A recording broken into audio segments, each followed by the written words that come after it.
Hello. Happy Monday. If you're wondering why there was no rambling while ambling this morning, it has nothing to do with Earl. It's April showers bring May flowers. May flowers bring John a little bit of hay fever, and it was nothing but sneezing and dripping the whole time that I was walking the dogs this morning. So I don't think anybody wanted to hear that. Did have a good question in my Discord yesterday. Someone asked about Eric going barefoot on the train and what kind of a forum the train is. And when your only tool is a hammer, everything looks like a nail. And I've been hammering home the forum analysis pretty hard. And the forum analysis is not all of the First Amendment analysis. There's a lot. There's strict scrutiny. Strict scrutiny applies when there is a viewpoint restriction. Anytime there's a viewpoint restriction. And it also applies when there is a content restriction outside of a forum. It's like a blanket content restriction. Doesn't matter where you go, you can't talk about X, Y, or Z. That would be a strict scrutiny analysis. And strict scrutiny is the same as a restriction in a public forum that isn't a time, place, or manner restriction, a reasonable time, place, or manner restriction. And so the government has to have a compelling interest, not a significant or important interest, but a compelling interest.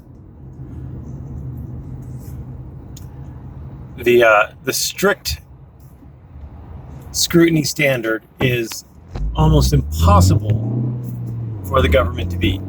Almost impossible.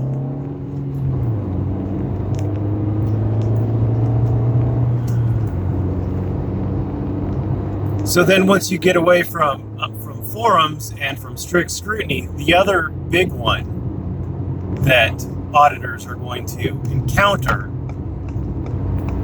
at least as far as Eric Brandt is concerned, are conduct restrictions. Conduct restrictions are an intermediate scrutiny test in First Amendment law. And Eric Brandt not wearing shoes on public transportation is an excellent example of a conduct restriction that has impacted free speech. So how do you determine whether or not a conduct restriction is valid under First Amendment analysis? Well, U.S. v. O'Brien is the seminal case in that field. And that court came up with a 4-part test. Easy peasy lemon squeezy. First thing is, it's got to be a constitutional exercise of power. What they're saying there is that if Congress is passing it, then it has to be authorized in Article 1, essentially, or some other provision of the Constitution has to grant the government the power to regulate that specific conduct. For a state or a city or a county, it would be the 10th Amendment that would give them that power. So that's an easy hurdle. That's easy for the government to get past. The second hurdle is that it has to serve an important or significant government interest. That's a little bit harder. That's a little bit harder for the government to get past. That's intermediate scrutiny. However, protecting the public from the spread of infectious diseases, that's a pretty good one. That's a pretty good one. The third thing is that the significant or important government need has to be unrelated to the suppression of speech. They can't make this law and base it on the need to suppress speech. That's a little bit different from the time, place, and manner restriction. Time, place, and manner restriction, the important government need can be the suppression of speech. Like you can't make loud noises in the park after 10 p.m. or something like that. Why? Well, because people are trying to sleep in their tents and you'll keep them awake. That's, believe it or not, that's a significant or important government need. And that is directly related to the suppression of speech. So a conduct restriction can't be directly related to the suppression of speech as far as the significant or important government need, government interest. And finally, it has to be narrowly tailored. It has to be no more intrusive on freedom of speech than is necessary to achieve that significant or important government interest. So when you run through the factors in that Eric Brandt running around shoeless on public transport, it's not a forum. We're not looking at it as a forum because the requirement to wear shoes is not intended to be a suppression of speech. Forum analysis is when there is intended to be a suppression of speech. The government is seeking to suppress your speech. The government, when they wrote that rule, I seriously doubt that the government had any intention of suppressing speech. I doubt the government thought for 1 minute that some probably few sandwiches short of a picnic in the sanity department homeless man would take up a requirement to wear shoes on public transport as his vehicle for YouTube celebrity and would start running around barefoot.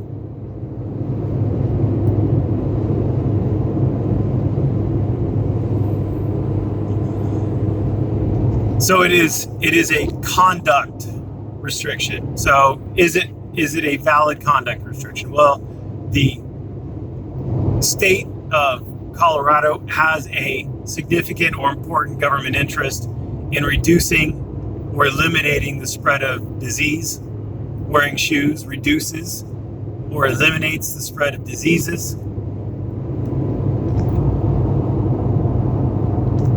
And everybody's like, well, if you're wearing shoes, whatever he has, you can't get.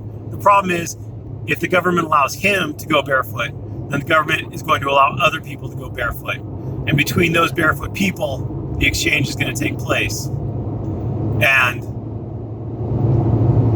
next thing you know, Eric goes into a shower or something like that, a public shower, or that other person goes into a shower they share with someone else that someone else has access to. And bada boom, bada bing. I mean, it is accelerating the potential spread of diseases. The government has a significant and important interest in that. I would actually suggest the government has a compelling interest in that. So that prong is easily satisfied. The 10th Amendment, check. Significant or compelling interest. Significant or important interest, check. The law, the rule, the regulation was not aimed at speech. It wasn't intended to suppress speech. It was intended to probably reduce liability for people hurting their feet and to reduce the spread of infectious diseases, both of which would be significant or important government interests,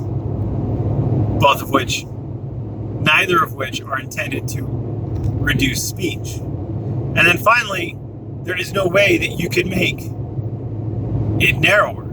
Hey, you got to put shoes on. Like, You have to have footwear of some sort. How can you stop the spread of disease and protect people's feet without them putting shoes on?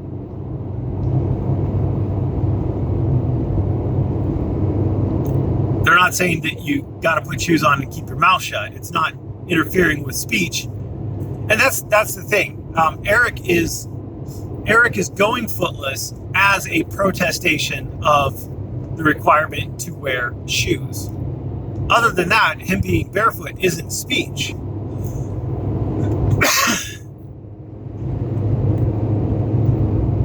And just like burning the draft card for O'Brien was a response to the government, he spoke in response to the government, but the rule, the law against burning your draft card wasn't aimed at suppressing speech.